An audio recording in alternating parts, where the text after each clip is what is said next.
За энэ 2015 оны хөрөнгө оруулалтын төсөл бол үнэхээр дутуу долимог боллоо. Энэ одоо өнөөдөр ярьж байгаа бол тодтол гэхэд бол хэцүү болж шít. Тодтолоор бол одоо нэг 5-10%-ийг тодтолж нэг өөрчилдөг. Гэтэл одоо хөрөнгө оруулалтын 40-50%-ийг хасж шít. 8-гуудын. Урд өмнө түүхэндээ ийм их танал тасалт хийсэн ийм түүх байхгүй. Гэхдээ бас энэ хасж байгаа арга нь их буруу байна. Жишээ нь Дорнот аймаг гэхэд 29 барилга байгууламж объект одоо төлөвлөсөн барихаар 15 онд. Гэтэл бүтэн ашиглалтанд орох нь ердөө 5хан. 24-ийг одоо сэглээд үлдээх гэсэн үг. Тэгэхээр тэр 24-ийг одоо 12-ийн бүрэн одоо дуусгая. 12-ийн бол 16 он руу хилжүүл үнэхээр мөнгө төгрөг болохгүй байгаа бол. Ийм байдлаар одоо төсвийн тодтол тэр таналтаа хийхээс биш. Зүгээр автоматар одоо ингэж хялбарчлаа ч юм уу тодтол хийхэд цаг хугацаа бага болохоор ингэж орж ирсэн юм уу? Зүгээр 50%-ийг автоматар ингэж хасаад орж ирж байгаа нь буруу байна. Энэ бол болохгүй. Улам ингэж олон объект цаашаа он дамжих тусам ингээд төсвийн хүлээж байгаа гүйцэтгэл нэмэгдээл айгуул өөртөө нэмэгдээл хань шуналтай холбоотойгоор ингээд дампуу юм болноо. Тэгэхээр энэ байдлаар бол энийг баталж болохгүй өөрчлөх хэрэгтэй гэж одоо хэлмээр байна. Ингэж өөрчилж орж ирэхгүй яасан юм бэ гэж асуумаар байна. За 15 онд манай улсын төсвийн төсөв бол 5.6 тэрбум. Бид мөнгөгүй гэж байна. Гэтэл манай улсад бол одоо 70% төсвийн 70% тэнцэх борлуулалт хийх компани байна шүү дээ. Оюутлогоо компани 3.9 их найдын борлуулалт хийн. Энийний дөнгөж 320 тэрбум Монгол тооцогдно. 320 тэрбумаас тал нь өрөндөө явна. Өөрийнхөө баялагийг холдож авсан хүүгийнхээ хүүд явна. 5% хүрэхгүй хүртэж байна. За нийт борлуулсан мөнгө нь Монголын банк санхугаар дамжихгүй. Ийм одоо муу гэрээг сайжруулахын тулд одоо шинэ засгийн газар юм хийх сайжруулах ер нь санаачлага нь байна уу?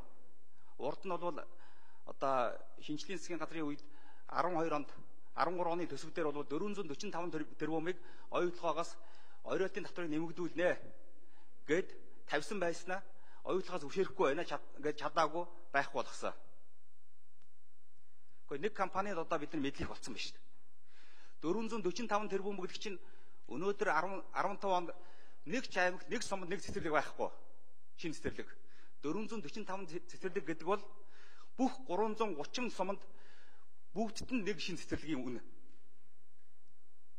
Бид л энэ засгийн газар болж өгөхгүйгээ дуутахаас өмнө тэр муу гэрээг хэлцээрийг сайжруулах нэлээд ажиллах хэрэгтэй шүү дээ. Та бол явуулна гэж хэлсэн ойлгохог. Өнөөдөр явж байгаа. Тэгэхээр сайжруулна гэсэн үг амнаас чинь гарахгүй байгаа шүү. Хоёрдугаар тэр газрын тосны одоо оройт байгалийн нөөц ажлын татвар бол 19 дугаар талбай дээрс авдаггүй. Энийг авах хэрэгтэй гэж хуулиндааш авахар заасан байгаа. Таныг анх томилогдоход хэлж ирсэн. Нэг сараас эхлээд бид нар гэрээнд өөрчлөлт оруулаад авах ёстой. Яагаад гэвэл энэ 19 дугаар талбайгаас 4 сая баррел тос олборлноо. Түүхий тос. Өнөөдрийн үн ханшаар бол одоо 10-аас 15%-аар оройтыг тогтооход 37-аас 50 тэрбум төгрөг нэмэгдэх гэж байна.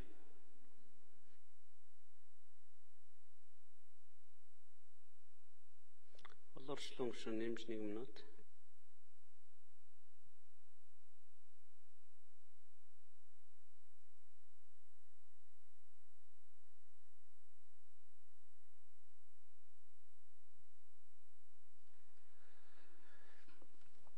Тэгэхээр энэ гадныхантай хийсэн муу гэрээ хэлцлээ одоо бас тэр алдаа оноогоо засахын төлөө сайжруулахын төлөө одоо засгийн газар ажилламаар байна.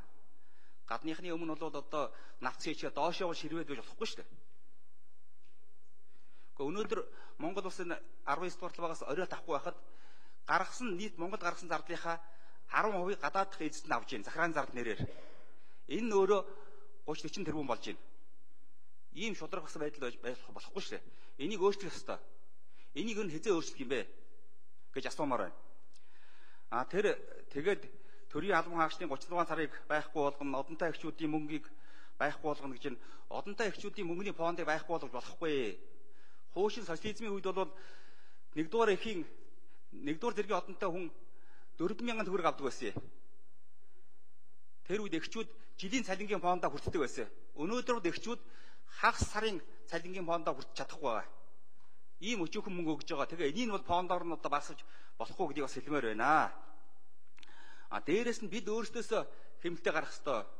Ялангуяа 90 сая төгрөг. Тэр жагсаалтаар орсон гişүүд яхаар 90 сая төгрөг авах ёстой юм. Тэрийг болил доо. 2.5 тэрбум болно шүү. Энд чинь нөгөө 15% төрийн албан хаагчдыг цомцгсон зардлын хэмнэлт шүү. Бараг л. Өөрсдөөсөө эхлээд бас зардлаа багасгамаар байна шүү. Энэ дээр яга санаачлал гаргаж ажиллахгүй гээ. Ингэж асуумаар байна. Сангийн сайд Эрдэнэт дараа нь уулуурхан сан Жигжид. За тэгэхээр тодтголын оруулж ирж байгаа тодтгол маань бид бас түрүүнээс хойш хэлээд байгаа л да.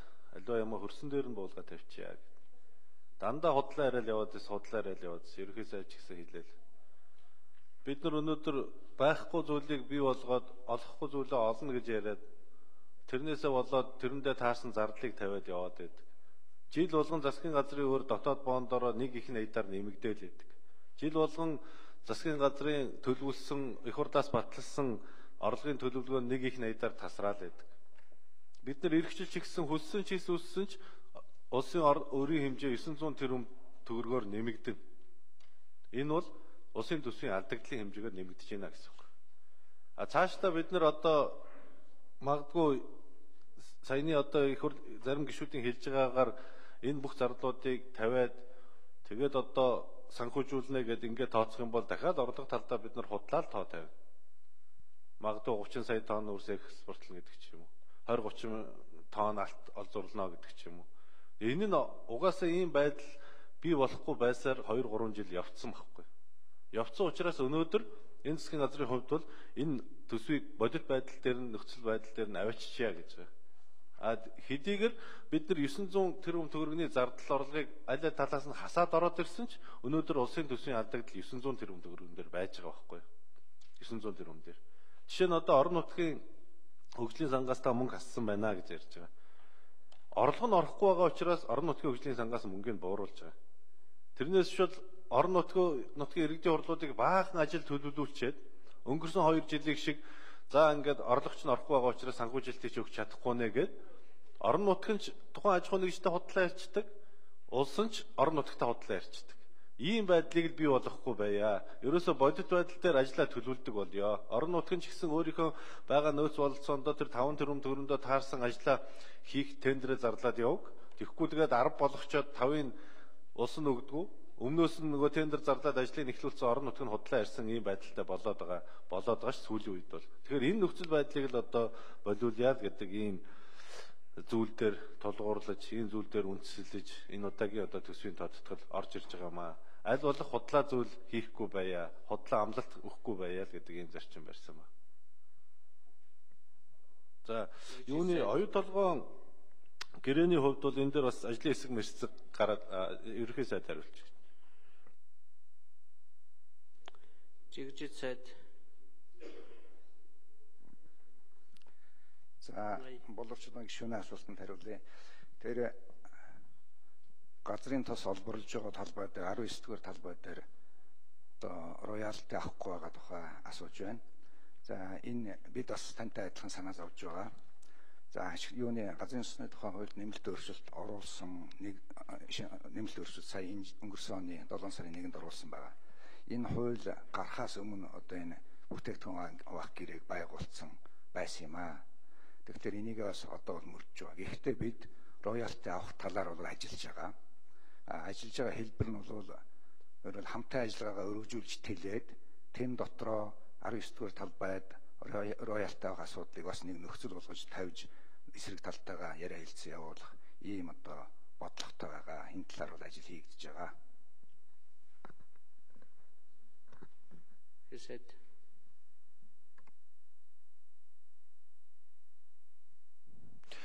За, оюу толгойтой холбоотой асуудал дээр бол айлын тал бол энэ гэрээнд өөрчлөлт оруулах хэд хэдэн одоо Монголын талын байр суурийг улам утгах хэд хэдэн санал тавьсан байгаа.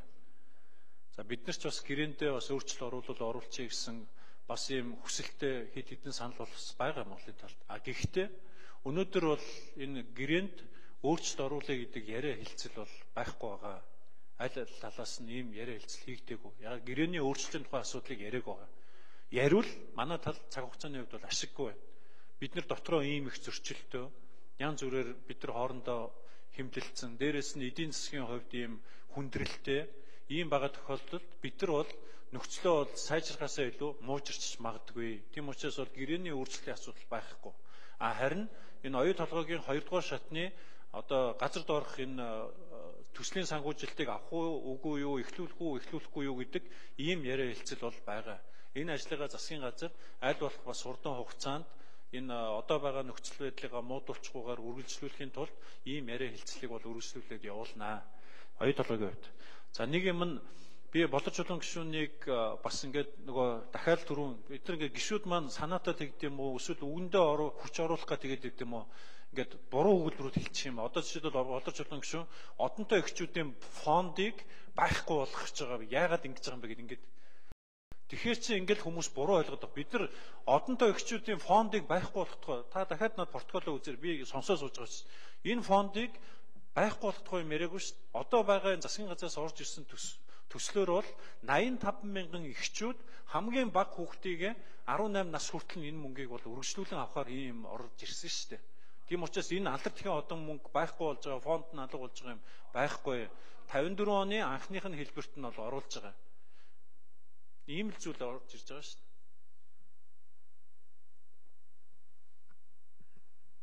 Уян гişүү асууя.